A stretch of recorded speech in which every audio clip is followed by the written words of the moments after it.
32. Ese es nuestro texto esta mañana.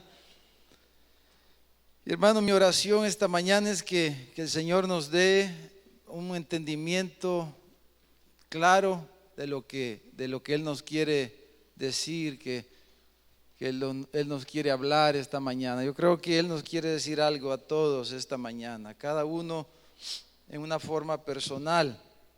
Hemos hablado en las últimas semanas, amados hermanos, del juicio de Dios. Se recuerdan que debe de comenzar por la casa de Dios. Hablamos de una iglesia irreprensible y dijimos la semana pasada de celebrar los panes sin levadura. Y aquí en este pasaje donde nos habla de la Santa Cena, quiero partir de ahí para lo que vamos a ver esta mañana en el versículo 32. Ese es nuestro punto de partida. Ese es lo que dice el versículo 32, es la verdad que queremos compartir esta mañana, pero la vamos a ilustrar. Vamos a tratar de ilustrar esta verdad que dice el versículo 32. Nuestro tema es esta mañana, hermanos, para no ser condenados, para no ser condenados. Levante la mano bien alto. ¿Quién quiere ser condenado aquí, hermano? ¿Quién quiere ser condenado? Entonces esta palabra es para usted. Amén. Es para el que está a la par, pero también para usted. Dice, para no ser condenados, para no ser condenados. Eso dice el versículo 32. Dice, mas siendo juzgados, somos castigados, dice, por el Señor, para que no seamos condenados con el mundo. Nosotros sabemos, hermanos, por el testimonio de las Escrituras, tal como estamos leyendo aquí, que el mundo va a ser condenado. El mundo está bajo condenación y el mundo va a ser condenado. El mundo ya está bajo condenación, pero el mundo será condenado. Pero dice este versículo que nosotros, usted y yo, como hijos de Dios, la iglesia no va a ser condenada con el mundo. No puede ser condenada con el mundo la iglesia, porque Cristo ha derramado su sangre por la iglesia. Amén, hermano. Entonces no puede el Señor, nuestro Dios, condenar a la iglesia, porque la iglesia ha sido lavada por la sangre del Cordero. El pueblo de Dios salió de Egipto. Hemos salido de la corrupción que hay en el mundo, como dice Pedro, por la sangre del Cordero que se dio por nosotros, y Él nos ha dado vida nueva. Somos el pueblo de Dios, somos hijos de Dios. Amén. Entonces no podemos ser condenados con el mundo.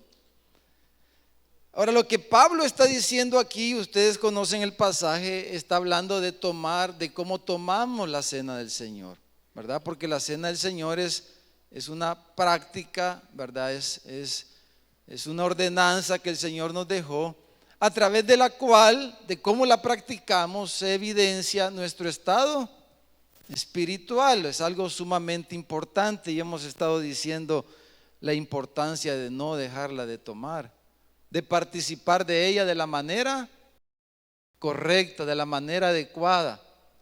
Si alguien no viene al culto el primer domingo del mes porque toca Santa Cena y lo hace a propósito, creo yo que está en un gran peligro. Su situación espiritual está en una situación muy riesgosa. Si alguien hace eso de una manera consciente para evitar tomarla, es como que la tomó mal, lo mismo, porque está rechazando la provisión que el Señor nos da a través de esa celebración. Entonces, lo que está diciendo Pablo, hermanos, es que si somos, dice, juzgados, este versículo 32 dice, es para aquel que la tomó mal, la tomó indignamente. La toma mal, es un hermano, pero la toma mal. Entonces dice que el Señor nos va a juzgar, ¿verdad? Dice, siendo juzgados, si alguien toma indignamente la cena del Señor, dice, va a ser juzgado por el Señor, pero no lo puede condenar porque es la iglesia. Entonces, ¿qué va a hacer el Señor? ¿O qué significa ser juzgado? Dice después de la coma, ¿cómo dice, hermano? Lo que quiere decir que vamos a ser juzgados por el Señor si tomamos mal la Santa Cena. No es que vamos a ser condenados con el mundo, no es que vamos a ir al infierno, porque si usted es un hijo de Dios, ¿cómo lo va a condenar? Si la sangre de Cristo está sobre usted. Pero lo que dice que significa es que vamos a ser castigados, dice, por el Señor, para que no pase eso, para que no seamos condenados. Si la tomamos como es digno del Señor, entonces somos guardados y preservados del juicio de Dios por la sangre del Cordero. Pero si la tomamos indignamente, entonces somos juzgados, o sea, castigados, para que no seamos condenados con el mundo. Lo que está diciendo Pablo es que un verdadero creyente que no vive una vida digna del Señor, porque hay hermanos que no viven y no están viviendo una vida digna del Señor, ¿verdad? Y de esa forma, al no vivir una vida digna del Señor, obviamente no pueden tomar dignamente la cena del Señor. Si no vive una vida digna, porque no es cuestión de un momentito, del momento en que, de la oración que hacemos antes de tomarla, es cuestión de nuestra vida, amén, hermano. Es cuestión de cómo vivimos. Y si alguien no vive una vida digna del Señor, tampoco puede participar dignamente de la cena del Señor. Entonces dice que recibirá castigo disciplinario adecuado y suficiente, sea condenado con el mundo. Es lo que está diciendo Pablo. La salvación creemos que no se puede perder porque es una dádiva y una promesa del Señor. Los dones y son irrevocables. Lo que Dios da, Él no lo quita. Lo que está diciendo Pablo es que los que son sus hijos y no viven una vida digna van a ser severamente castigados por el Señor para no ser condenados con el mundo. Eso es lo que Él está diciendo. Ahora, no debemos ser ligeros, amados hermanos, al considerar el castigo del Señor, que en muchos casos puede ser muy doloroso, ¿verdad? Muy doloroso. No deberíamos de pensar como algunos han pensado. Yo creo que los que piensan así quizás no se han convertido, no han nacido de nuevo, no son realmente pueblo de Dios. Algunos dicen, como salvo siempre salvo, yo me voy a salvar. Dice, entonces voy a vivir una vida de impío, voy a vivir como un impío, como vive el mundo. Voy a vivir una vida cristiana descuidada, más al final seré salvo, dirá alguien. Entonces no deberíamos cometer esa equivocación, esa semejante equivocación de pensar así. El Señor dice, no te pases de listo. Mire lo que dice en el capítulo 3, ahí mismo en la primera carta a los Corintios, capítulo 3, versículo 12, que refuerza la idea que estoy dando y que queremos meditar profundamente en este pensamiento. 1 Corintios 3, capítulo 3, versículo 12 dice, y si sobre el fundamento, o sea, Cristo, o sea, un cristiano, alguien que tiene a Cristo en su corazón, el Espíritu Santo mora en la vida de esa persona, de ese hombre, de esa mujer, de ese adulto, de ese joven. Dice, si sobre este fundamento alguno edifica oro, plata, piedras preciosas, madera, heno, hojarasca, dice, la obra de cada uno se hará manifiesta, porque el día la declarará, pues por el fuego será revelada. Nuestra vida va a ser juzgada por el Señor, el día la declarará y el fuego de la va a revelar qué tipo de edificación hay en la vida de un cristiano. Dice, la obra de cada uno, cual sea, el fuego la probará. Versículo 14, si permaneciere la obra de alguno que sobreedificó, dice, recibirá recompensa. Entonces no es lo mismo vivir una vida cristiana descuidada que vivir una vida cristiana como Dios quiere, porque el que vive una vida digna del Señor recibirá recompensa.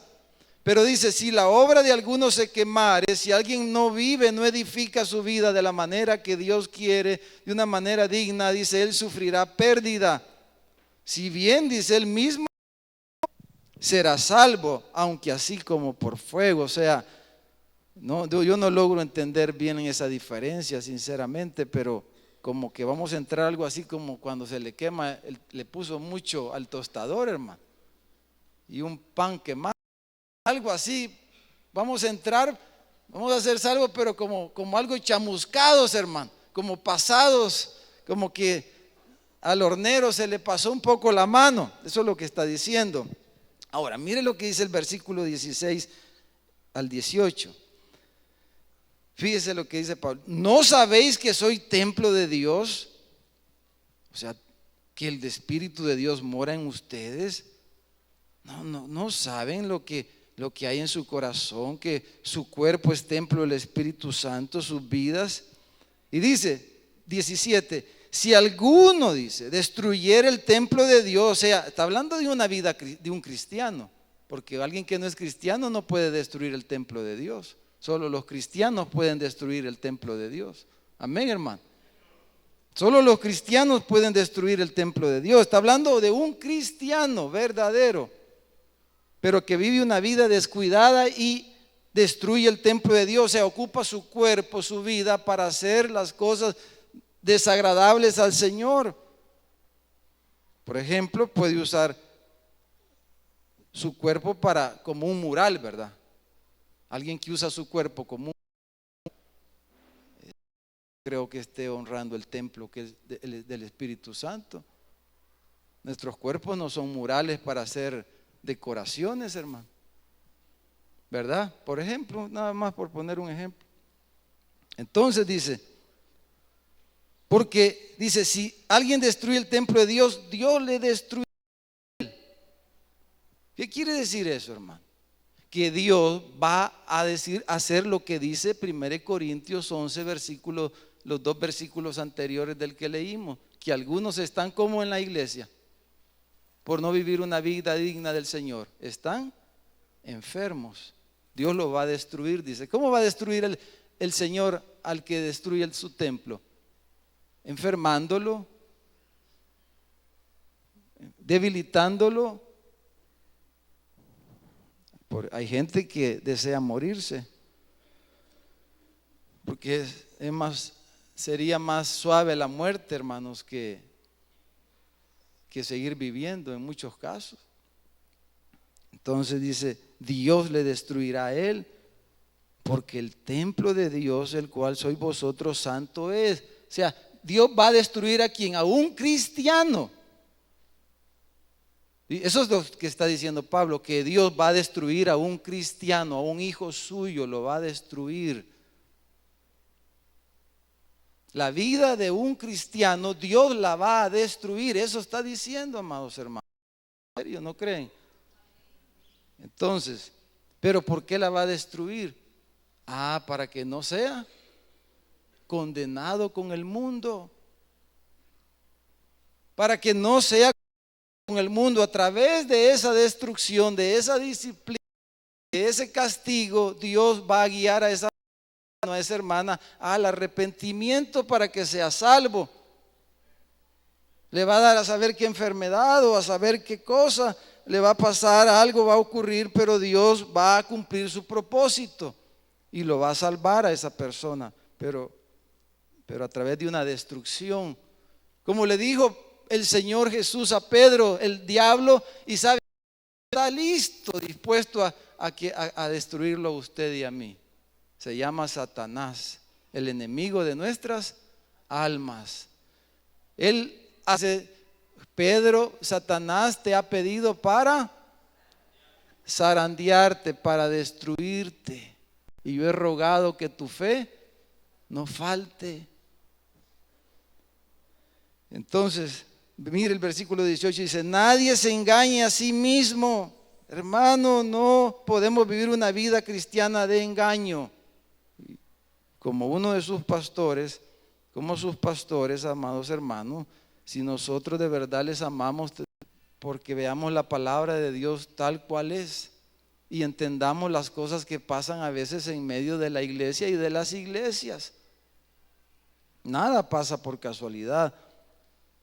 Dice, no se engañe, si alguno entre vosotros se cree sabio en este siglo, no te pases de listo, está diciendo. Hay predicadores conocidísimos en nuestra ciudad que están predicando cómo justificar el divorcio, por ejemplo.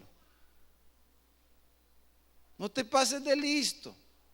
No te pases de listo, dice el Señor. Si alguno se cree listo en este siglo, mejor dice, hagámonos ignorantes para que lleguemos a ser sabios. Entonces, hermano, ¿qué hará el Señor para que no seamos condenados?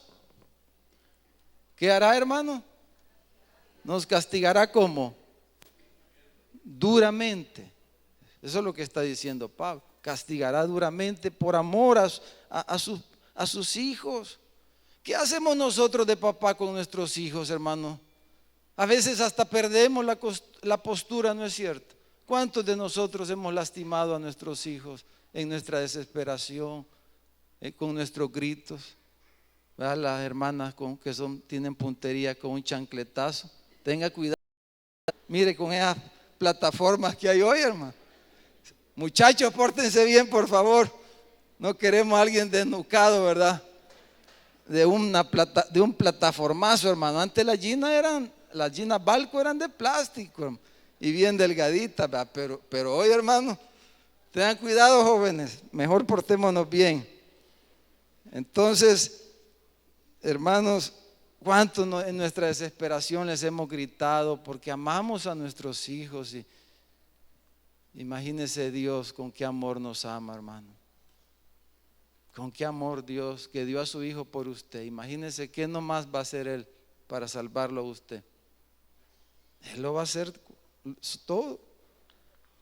Ahora, si usted está pensando en alguien ahorita que usted sabe que anda mal, que se ha alejado, que es un hijo de Dios, hay que entregárselos al Señor también, porque a veces uno mismo evita y detiene la disciplina del Señor y alarga las cosas, porque uno tiene temor, ¿verdad?, de lo que Dios puede hacer, y uno está intercediendo por alguien que anda mal para que no le pase nada. No oramos mal.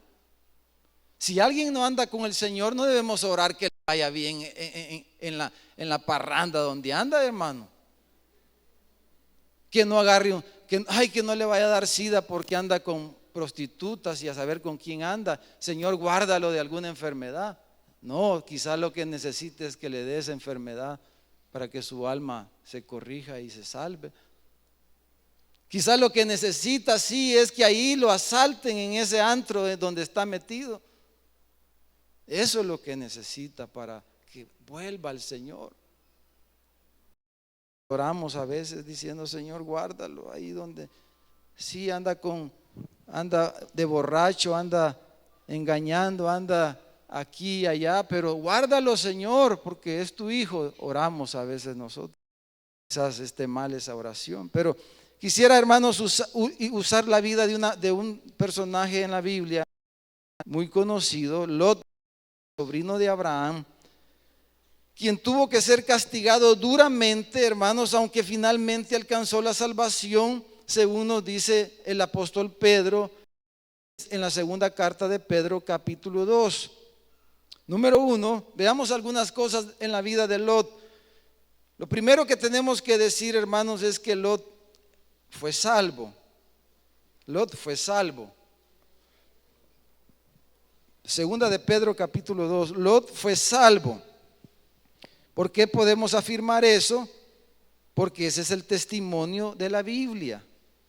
Pedro, inspirado por el Espíritu Santo, nos dice que Pedro fue salvo. Dice que justo Lot. ¿Qué quiere decir que era justo? ¿Qué quiere decir que era un hijo de Dios y que fue salvo? Ya que solamente la justicia que es recibida por medio de la fe en el Señor salva a un impío. Entonces Lot dice, mire el versículo 6, segunda de Pedro 2:6, dice, y si condenó por destrucción a las ciudades de Sodoma y Gomorra, reduciéndolas a ceniza y poniéndolas de ejemplo a los que habían de vivir impíamente, Y libró, ¿qué dice? Al justo Lot. Pedro dice, Lot era un justo, era un hijo de Dios. Había recibido la justicia que es en el Señor, en el Cordero Pascual. Dice, libró al justo Lot, abrumado por la nefanda conducta de los malvados, porque este justo, este hermano, este cristiano, este hijo de Dios, dice que moraba entre ellos, afligía cada día su alma justa, viendo y oyendo los hechos inicuos de ellos. Versículo 9 dice, mire, ¿por qué fue salvo? Dice, sabe el Señor librar de tentación a los piadosos y reservar a los para ser castigados en el día del juicio. Es lo que leímos en 1 Corintios 11:32. Ahora, Lot, hermano, fue un justo que vivió en medio de totalmente pervertida y depravada, ¿verdad? Ustedes saben qué ciudades eran Sodoma y Gomorra. Por lo que tenía que afligir su alma delante de su Dios, dice, día a día. Y Dios lo libró de caer en tentación y de pecar. Él, o sea, nuestro Dios es fiel con los que son suyos. Él es fiel para con los suyos. Pero la primera pregunta que debemos hacernos esta mañana, hermanos, es ¿por qué Lot vivía siendo un justo en esa ciudad? Esa es la primera pregunta que debemos hacer. ¿Por qué Lot, siendo un justo, siendo un cristiano, siendo un creyente, un hijo de Dios, por qué vivía en esa ciudad? ¿Por qué vivía en ese lugar? Bueno, quizás porque era la ciudad más cosmopolita. Quiere decir esa palabra cosmopolita, ciudad donde vive gente de muchos lugares. O sea, en otras palabras, todo mundo quiere vivir ahí. Porque son ciudades modernas, que tienen servicios, los mejores almacenes, las mejores atracciones. Las ciudades más modernas del mundo, como hoy día dijéramos Nueva York, le llaman la capital financiera, París. Y así pudiéramos hablar de muchas ciudades. Sodoma y Gomorra eran ciudades prósperas. Eran ciudades a la orilla del mar Muerto. O sea, tenían agua abundante y muchas otras cosas buenas para vivir, muchas comodidades. Y por eso él seguramente vivía ahí, según vamos a leer más adelante. Una ciudad muy moderna, donde podía disfrutar de lo último de la moda. Las mejores comodidades. Un lugar de mucha agua donde su ganado pudiera pastar y todo lo demás. Pero Lot era un justo. Dios lo salvó, dice Pedro. El justo Lot era un hijo de Dios. Ahora, número 2, ¿qué podemos decir de su ciudad donde él vivió, hermano? Del lugar donde... Le voy a leer Lucas 17, 28, 29 y 30. Dice, Jesús dijo, asimismo, como sucedió en los días de Lot. Jesús hace referencia a los días de Lot, o sea, la historia de Lot y de Sodoma y Gomorra. De los escritores del Antiguo Testamento, Jesús dice que fue un hecho real, verdadero. Dice, mientras comían, bebían, compraban, vendían, plantaban, edificaban. O sea, era una ciudad. Comían, bebían, habían muchos restaurantes y todas esas cosas. Compraban, vendían, plantaban. Era bueno, un lugar bueno para el comercio, para hacer. Versículo 29 dice, mas el día en que Lot salió de Sodoma, llovió del cielo fuego y azufre y los destruyó a todos.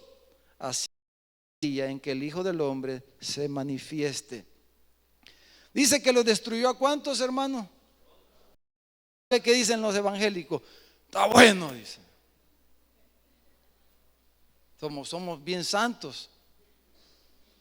Está bueno que los destruya el Señor a todos. ¿Por qué los destruyó a todos, hermano? Preguntémonos eso esta mañana. ¿Por qué dice Jesús que los destruyó a todos? ¿Qué hizo Lot realmente para que su ciudad donde él vivía fuera transformada? ¿Qué hizo Lot? ¿Qué hizo, hermano? Nada, quizás nada hizo. Lot no hizo nada para que su ciudad fuera transformada. La ciudad entera fue arrasada por el fuego. Lot, según vemos en Génesis 19:1, Lot era un juez en la ciudad. O sea, no era cualquiera, era un juez en la ciudad.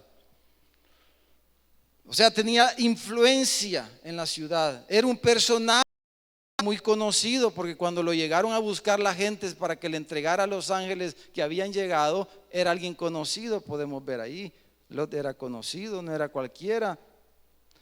Pero su vida, la vida de Lot y de su familia no tuvo ningún impacto en la ciudad, ningún impacto salvador en la ciudad. Todos fueron arrasados por el juicio de Dios. Entonces nos pudiéramos preguntar, usted se pudiera preguntar, ¿en qué proyecto estoy involucrado para ayudar a mi ciudad? ¿Qué está haciendo usted, hermano, hermana, por su ciudad? ¿O estamos haciendo como hacen muchos, tirando basura en la calle? Esa es nuestra contribución a la ciudad, tirar la basura en la acera. Menciono eso porque Santana es un basurero, ¿verdad, hermano?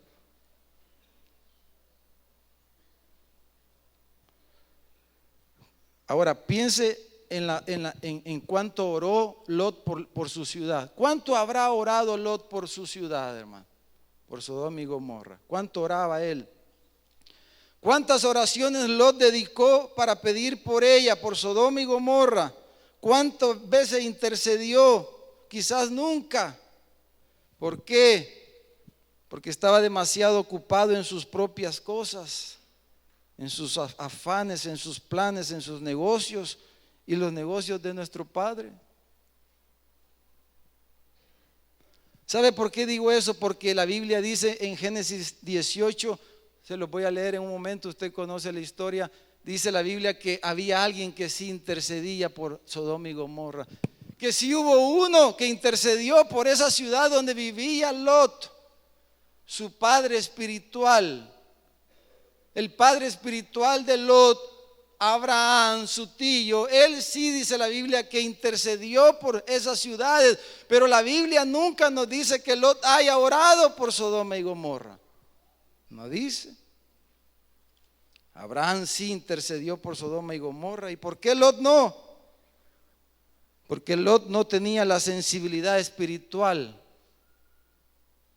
ni tiempo para perderlo en cosas triviales como eso de orar. No tenía tiempo. Lot no tenía entendimiento espiritual ni corazón para llorar por su ciudad y por las personas que vivían en ella, y por eso dice, fueron arrasados, ni uno se salvó.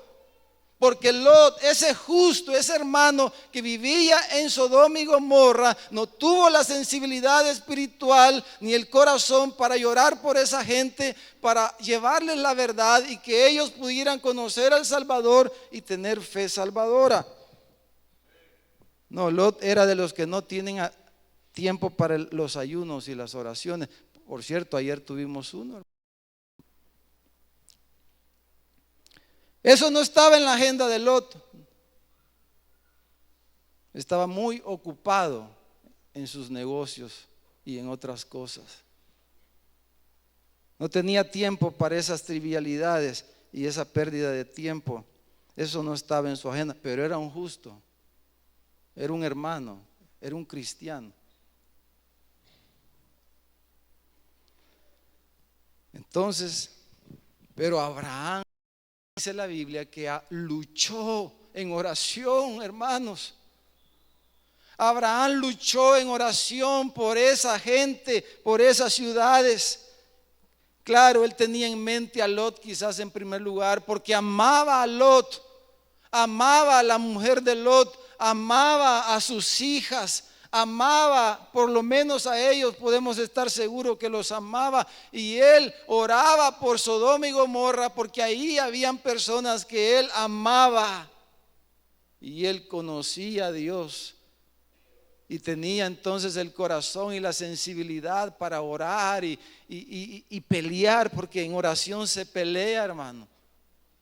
Por los que amamos debemos de pelear en oración. Mire, dice, se acercó a Abraham, y le dijo al Señor: ¿destruirás también al justo con el impío? Tú no puedes hacer eso, le dijo. Si tú eres justo, el juez justo de toda la tierra, tú no puedes hacer eso. Estaba peleando, luchando, moviendo el corazón de Dios.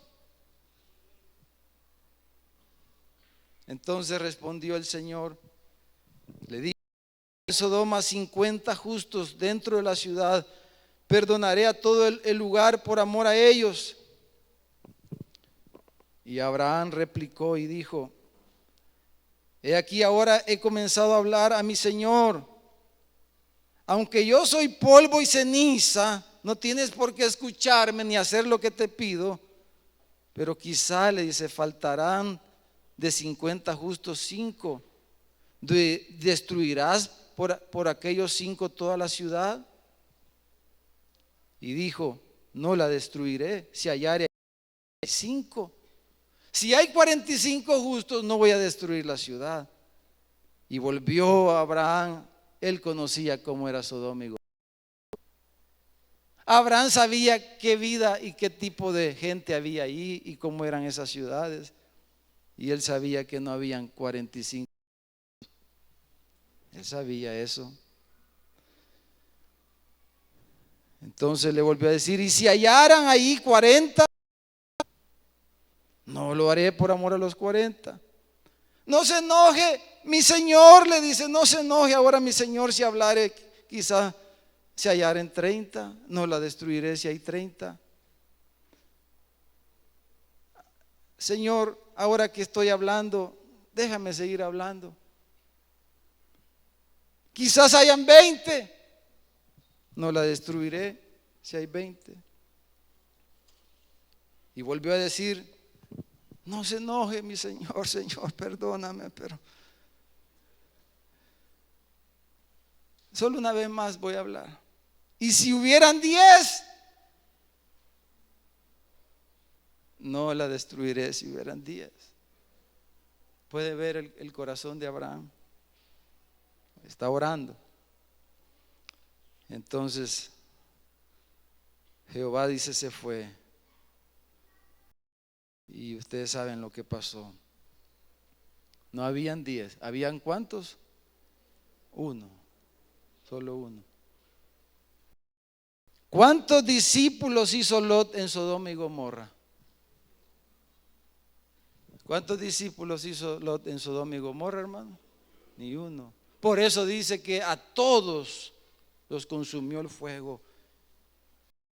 Y los evangélicos, cuando leemos estas cosas, lo que deberíamos de hacernos es avergonzarnos y pedirle al Señor perdón, arrepentirnos y cambiar nuestro estilo de vida. Porque estamos hablando no de oración, sino de nuestro estilo de vida. De eso estamos hablando, amados hermanos. ¿Cuántos discípulos? En realidad ninguno, no hizo ninguna obra evangelística, ningún convertido. Al menos Noé, que lo menciona Jesús, consiguió llevarse a sus yernos. ¿Por qué? Porque Lot no tenía la fuerza espiritual para hacer esas cosas, estaba débil, no tenía fuerzas para darle a otros, ni a su propia familia, como vamos a ver en un momento. Hermanos, que no haya ningún Lot aquí, que no hayan Lot en medio de nosotros, que digamos esta mañana: Señor, quiero ser un Lot en Santana. Yo no quiero ser un Lot en mi colonia, no quiero ser un Lot en mi comunidad. Número 3, ¿qué podemos decir de este justo, de este hermano, de su ocupación, de su profesión, de sus negocios? Hablemos un poquito de eso. Y si me acompañan a Génesis capítulo 13, por favor. ¿Qué podemos decir del trabajo de Lot, de sus ocupaciones, de sus negocios. Ya dijimos, era un juez en la ciudad. Hermano, Lot, creo que podemos decirlo con propiedad, un gran negociante, un gran comerciante y alguien muy visionario. Dijéramos en otras palabras, Lot era un gran ambicioso. Lot era un gran ambicioso. Dijéramos algo así de mundo, aunque era un justo. Un hombre de negocios que aspiraba a mucha prosperidad material. Un hombre que quería darle a su familia la mejor casa, las mejores comodidades y vivir en el mejor lugar posible. Todo eso pudiéramos decir deseos nobles y muy buenos quizás. Alguien que no se conformaba con poco. Lot era así. Lot era alguien ambicioso. Hermano, ¿y usted cómo habla así de Lot? Que el Señor en paz lo tenga. No hablemos mal de Lot. No, yo no quiero hablar más de Lot, solo quiero decir lo que la Biblia dice de él. Mire, Génesis 13:8. Acuérdese que Lot era sobrino de Abraham y salió con él de Ur de los Caldeos. Él fue parte del llamamiento que Dios le hizo a Abraham. Pero llegó un momento, como acabo de decir, o sea, era alguien listo, pues Lot no era ningún sencillo. Buzo. Entonces Abraham le dijo a Lot: no hay ahora altercado entre nosotros dos, no hayan pleitos, le dijo, entre mis pastores y los tuyos, porque somos hermanos. Fíjate el corazón, un corazón noble, ¿verdad? No le dijo: soy tu tío y por mí andas aquí, por mí te ha ido bien y has prosperado. No le dijo eso, somos hermanos, le dijo. Si Abraham quizás hasta los pañales le había cambiado al otro y le había limpiado las nalguitas. Pero mire, Abraham, hermano, es cuando nuestra confianza no está en las cosas de esta tierra, sino en el Dios que da todas las cosas.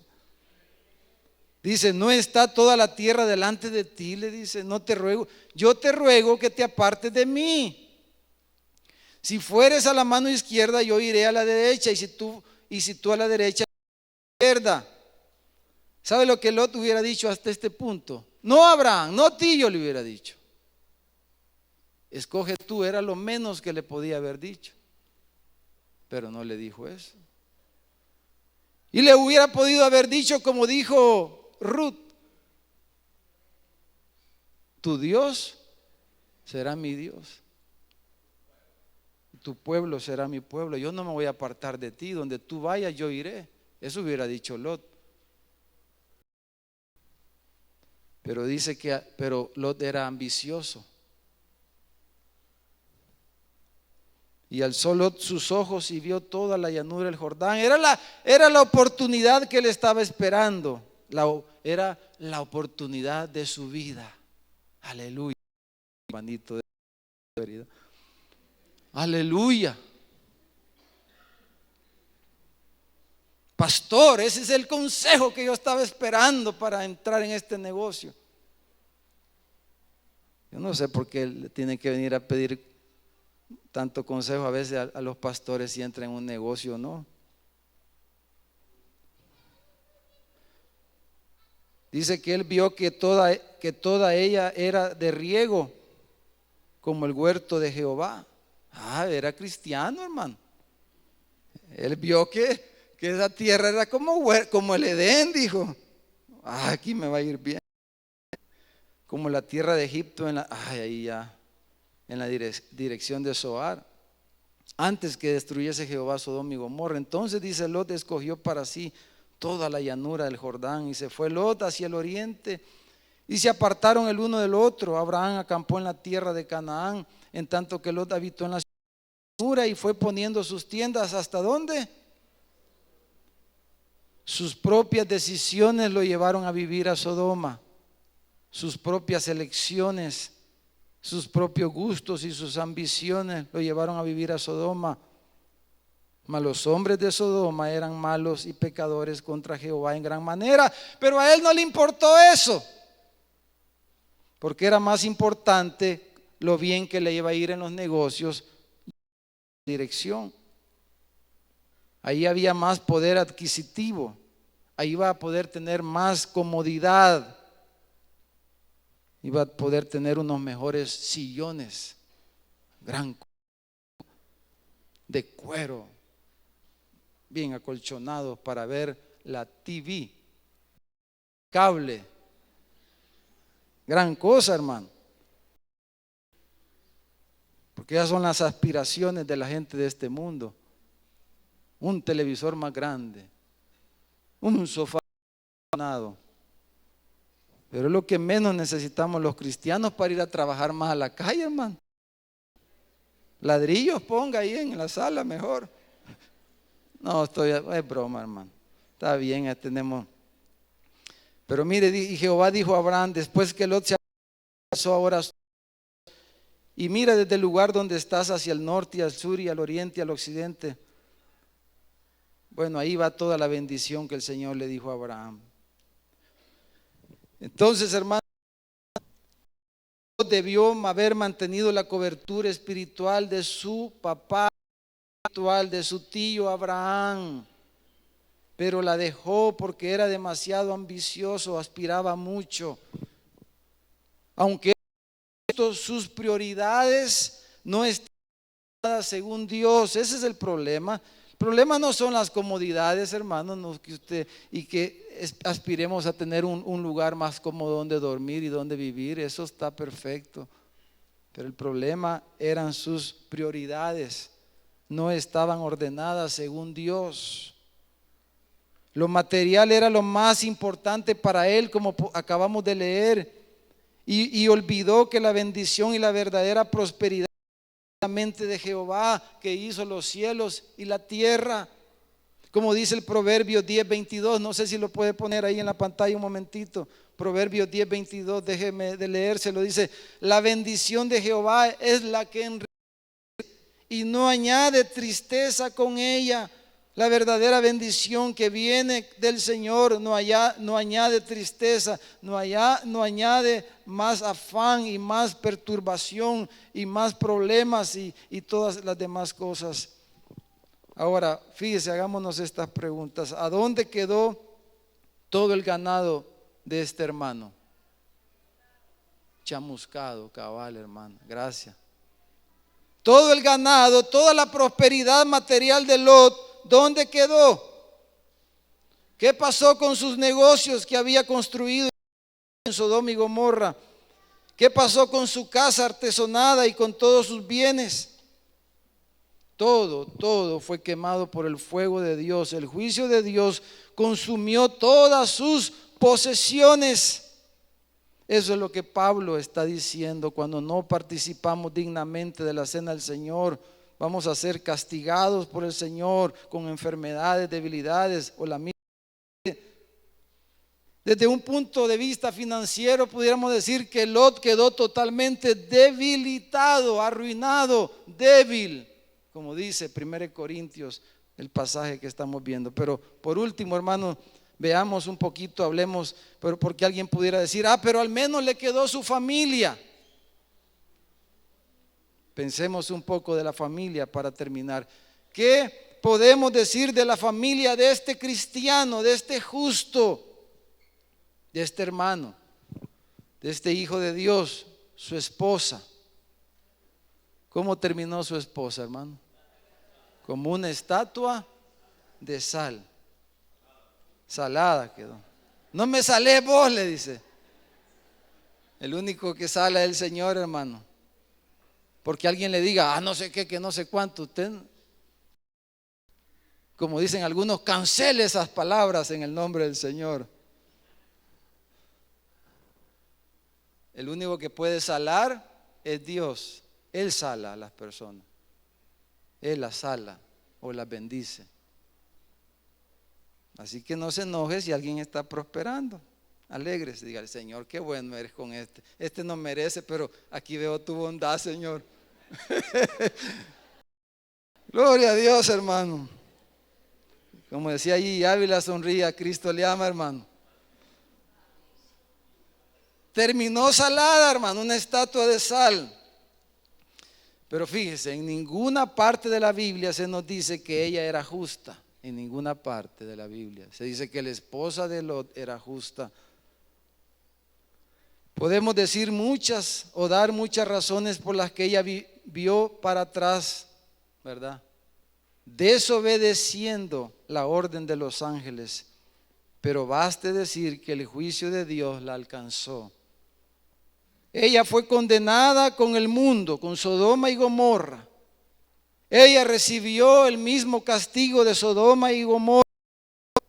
El juicio de Sodoma y Gomorra la alcanzó. Ella murió en clara rebelión al mandato que el Señor le dio por medio de los ángeles de no ver atrás. Ella desobedeció la palabra que el Señor le envió y vio hacia atrás y no tuvo temor de Dios. ¿Por qué? Porque no tuvo fe, no tenía fe esta mujer, pero era la esposa del gran hermano Lot, próspero en sus negocios, próspero en su ministerio, ¿verdad? En su trabajo. Era la esposa de Lot. Terminó así. Entonces, y Jesús hace referencia a ella, dice, así será el día, el mismo pasaje que les leí de Lucas 17, así será el día en que el Hijo del Hombre se manifieste. En aquel día, el que esté en la azotea y sus bienes en casa no descienda a tomarlos, y el que en el campo asimismo no vuelva atrás. Dice, acuérdense de la mujer de Lot. Lot fue disciplinado con la muerte de su esposa. Y su esposa se perdió. Su esposa se perdió. Su esposa va a ir al infierno y Lot va a estar en el cielo. La Biblia dice que en el cielo ya no habrá más llanto ni dolor, pero no logro entender estas cosas realmente, cómo será, pero eso dice la palabra acerca del cielo. Pero la esposa de Lot se perdió mientras él va a ir al cielo. ¿Cómo está su esposa? ¿Cómo está su esposo? Ya por eso ya lo dejé, hermano.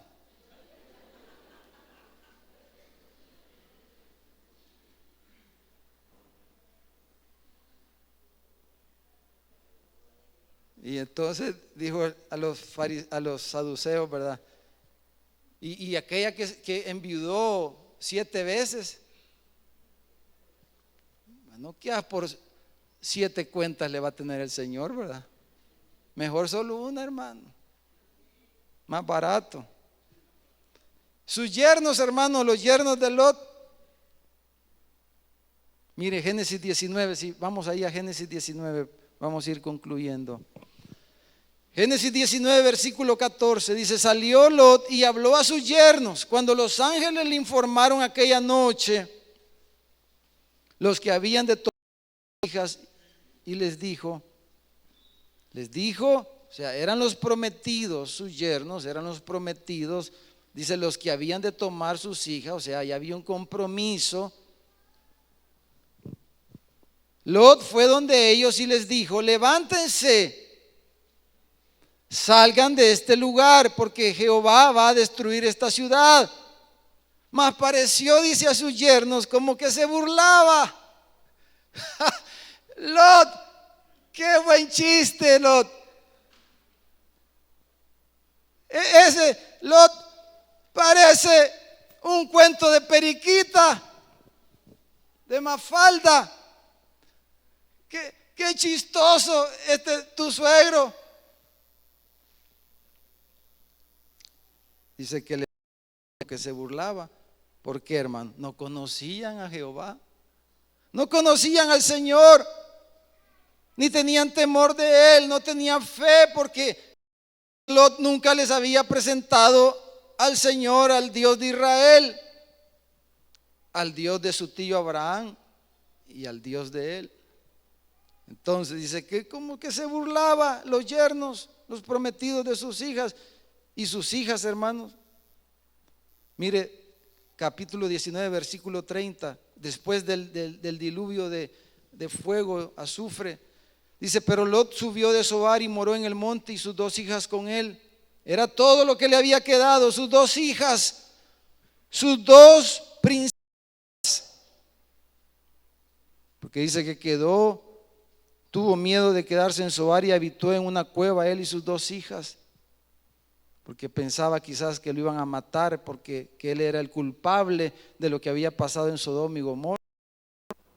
Lo iban a acusar de que alguna tubería de gas se había explotado, ¿verdad? O algo así.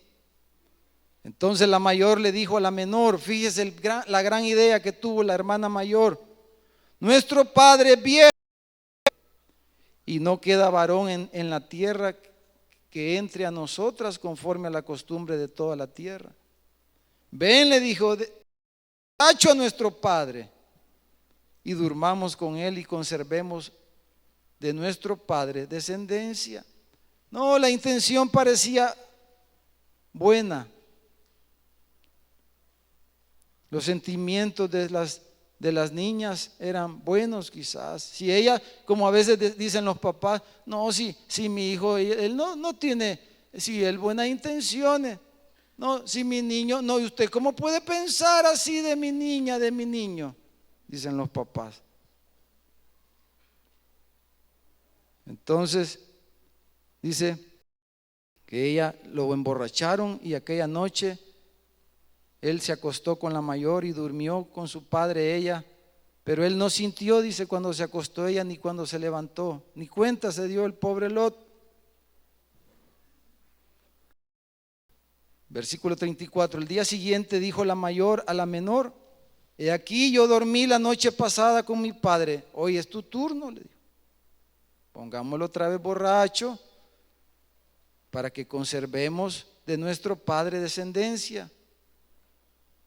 Y dieron a beber vino a su padre también aquella noche, y se levantó la menor y durmió con él, pero él no echó de ver, dice, cuando se acostó ni cuando se levantó. Y las dos hijas de Lot concibieron de su padre, y dio a luz un hijo y llamó su nombre Moab, padre de los moabitas hasta hoy. La menor también dio a luz un hijo y llamó su nombre Ben-Ami, el cual es padre de los amonitas hasta hoy. ¿Por qué las hijas hicieron eso? Las hijas del hermano Lot. Porque no tenían fe, no eran creyentes. Nuestros hijos, hasta que no nazcan de nuevo, aunque los hayamos traído hasta sala cuna a la iglesia, hasta que no se conviertan, no van a ser creyentes, hermano. Y si se mueren sin Cristo, se van a ir al infierno, aunque usted y yo seamos los grandes servidores y los grandes pastores y los grandes siervos y todo lo que querramos decir. Pero ellos, si no tienen un encuentro personal con Cristo, ellos no van a ser salvos, aunque el deseo del Señor es que toda nuestra casa sea salva. Y por eso estamos hablando de condenación, sino para que no seamos condenados con el mundo. Pero no podemos estarnos engañando, como ya leímos, amados hermanos. Vivimos tiempos peligrosos, tiempos malos. Vemos tantas cosas en la televisión, tantos falsos pastores que hay en nuestra propia ciudad, falsas iglesias que hay en nuestra ciudad. Y no podemos seguir jugando a cristianos y a la iglesia. Ya no, dice el Señor. Por eso el Señor trae esta palabra. Porque Él nos ama, hermano.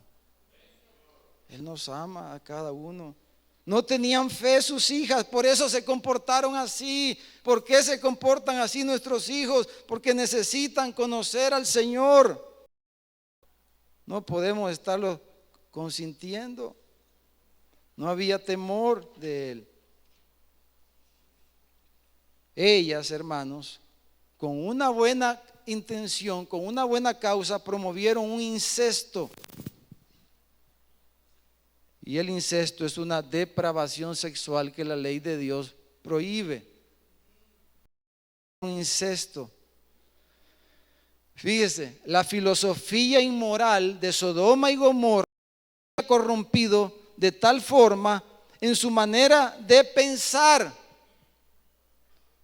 ¿Por qué así? Por todas las influencias que tuvieron ahí en Sodoma y Gomorra, donde fueron educadas, donde se relacionaban con los vecinitos desde niñas. Ahí les corrompieron su manera de pensar para pensar que acostarse con sus papás no era algo tan malo, iba a ser algo bueno.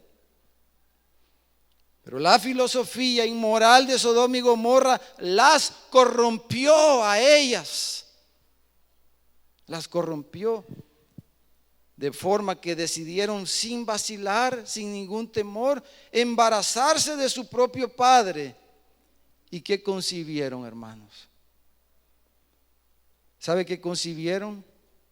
Pueblos enemigos del pueblo de Dios. Pueblos enemigos de Israel. Gente enemiga del pueblo de Dios. Hermanos, una cosa que es dolorosa, a mí me parte el corazón cuando veo hijos de hermanos que son enemigos de la iglesia hoy en nuestra ciudad, no hablemos de otros lugares. Hijos de hermanos que son enemigos de la iglesia, no quieren saber nada de la iglesia. ¿Por qué? ¿Quiénes son los responsables de eso? Los papás son los primeros. Lot no cometió ese pecado, ni se dio cuenta. Sí, Lot no tuvo culpa. Sí, él no estuvo consciente de lo que le hicieron. Ni cuenta se dio, ya leímos. Pero ¿quién las educó? ¿Quién las llevó a la escuela desde chiquitas? ¿Quién las crió? ¿Quién les transmitió valores? ¿A qué colegio la llevó? Donde le enseñen bien las matemáticas, donde le enseñen bien la ciencia, donde aprendan los mejores conocimientos de este mundo. Sí, eso está bien. Pero prioridades en la vida de Lot. Si ellas las instruyeron en Sodoma y ya adultas, ya grandes, tomaron sus propias elecciones. ¿Quién eran los novios chitas, hermano? Conversos. Lo más probable es que eran homosexuales como toda la gente que vivía ahí, sus prometidos. ¿Y por qué tenían ellas esos gustos? Las hijas de los hermanos no les da pena a veces vestirse como se visten. ¿Por qué las hijas de las hermanas, de los hermanos, no les da pena andar como andan muchas veces? Porque quizás así ven a su mamá. Así es el ejemplo que les damos y piensan que está bien. Transmitió esos valores. Hermanos, tú eres un justo, tú eres un hijo de Dios, pero ¿qué estás haciendo con tu familia? ¿Cuáles son tus amistades? ¿Con quiénes te relacionas? ¿Qué lugares frecuentas? ¿Qué amigos les toleras a tus hijos? ¿Dónde los tienes estudiando? Lot los tuvo de seguro en el mejor colegio de Sodoma y Gomorra, donde iban los de la high, de la clase alta, donde iban los más estirados de la ciudad. ¿Qué prioridades y valores le estás transmitiendo con tu estilo de vida? Lo que ellos te ven hacer mañana, tarde y noche. Ellos, sin que tú se los digas, ellos saben cuáles son tus valores y tus prioridades. Ellos lo saben, son inteligentes nuestros hijos. Ellos saben qué es más importante para usted y qué no es tan importante. Ellos saben qué lugar ocupa Dios en la vida de ustedes, qué lugar ocupa la iglesia, qué lugar ocupan los hermanos, qué lugar ocupan los pastores y los líderes en sus vidas.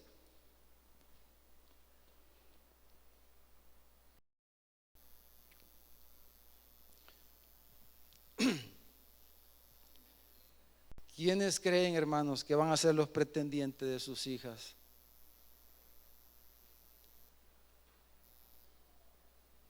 ¿Qué tipo de muchachos las van a querer cortejar a sus hijas? ¿Qué tipo de muchachas se van a traer a nuestro?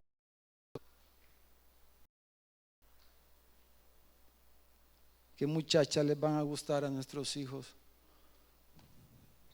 Cuando llegue ese momento, no podremos hacer nada. Que lo que el hombre siembra, eso. Ahora, hermano, hoy podemos comenzar a hacer algunas cosas diferentes todos nosotros, seguramente. Hoy podemos ser mejores que ayer. Hoy, hermano. Ahora.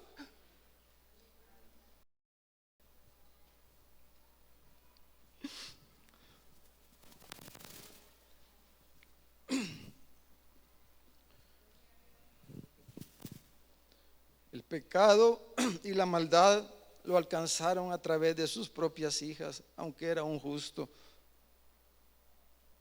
La deshonra lo alcanzó, hermano.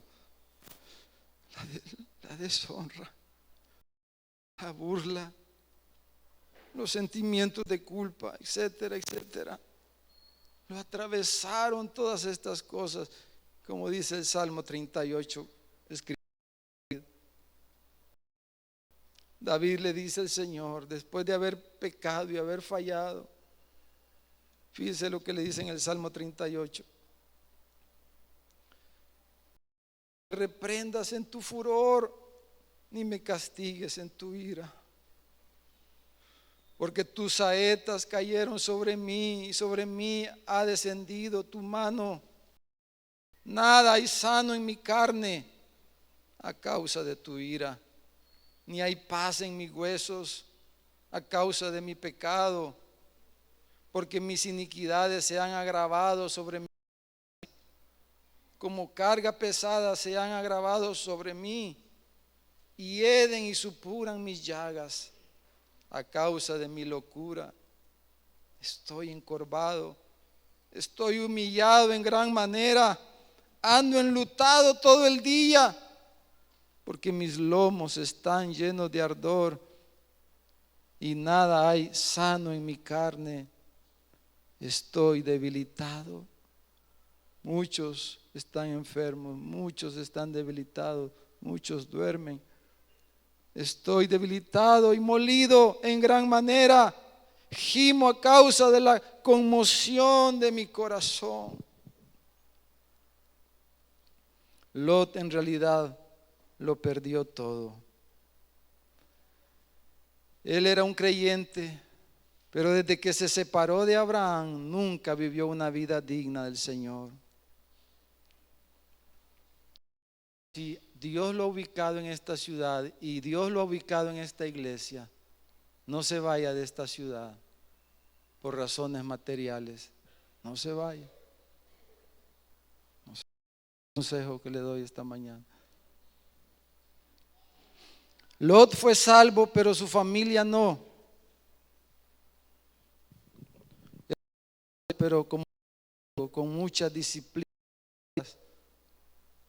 Él tuvo que ser duramente castigado para no ser condenado con el mundo, con la muerte de su esposa, con la muerte de sus hijas y una descendencia impía. Los moabitas fueron pueblos impíos, enemigos de Dios y del pueblo de Dios. Esos fueron sus hijos, sus nietos. ¿Qué serán nuestros nietos y los hijos de ellos? La descendencia, una descendencia impía, hermanos. Y con la pérdida de naciones que fueron consumidas con el fuego de Sodoma y Gomorra. Todas sus obras fueron quemadas, como leímos: madera, heno, paja, hojarasca, todo se quemó. Lo que Lot construyó, el fuego de Dios, el juicio de Dios lo quemó, nada quedó. Después que las hijas de Lot dieron a luz sus hijos, nada más se dice de él en la Biblia. Podía decir, No había nada relevante en relación a Lot para el plan y el propósito de Dios. Nada podía agregar al reino de Dios. Nada. Se había acabado todo. Hermanos, si usted es un creyente, yo no dudo que usted va a ser salvo. La pregunta es, ¿cómo se llevará a cabo su salvación? Necesitaremos mucha disciplina por no vivir una vida digna de la cena del Señor que celebramos, una vida digna del Señor.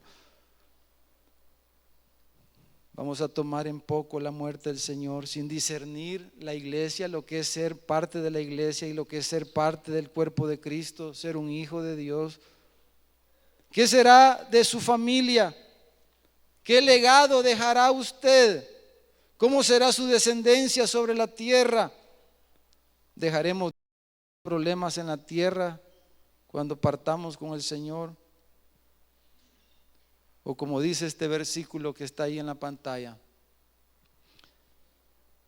se nos dará una amplia entrada, entrarás como quemado por el fuego, por toda la disciplina recibida y con tantos dolores.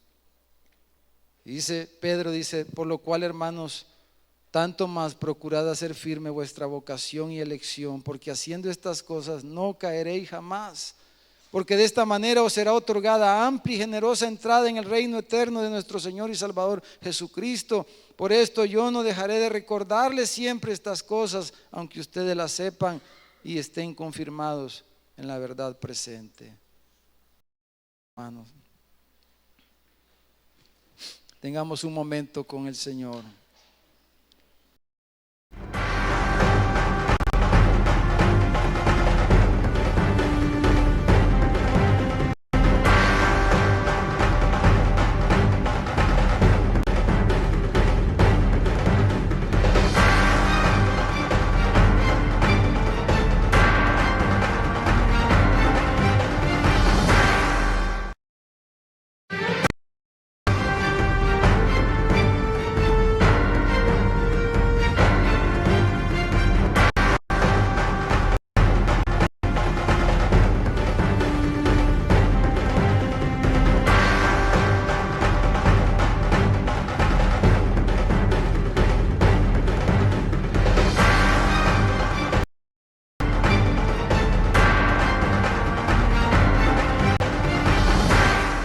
Hablemos con Él. Si usted quiere arrodillarse ahí o quiere venir aquí adelante, si alguien que está aquí no ha entregado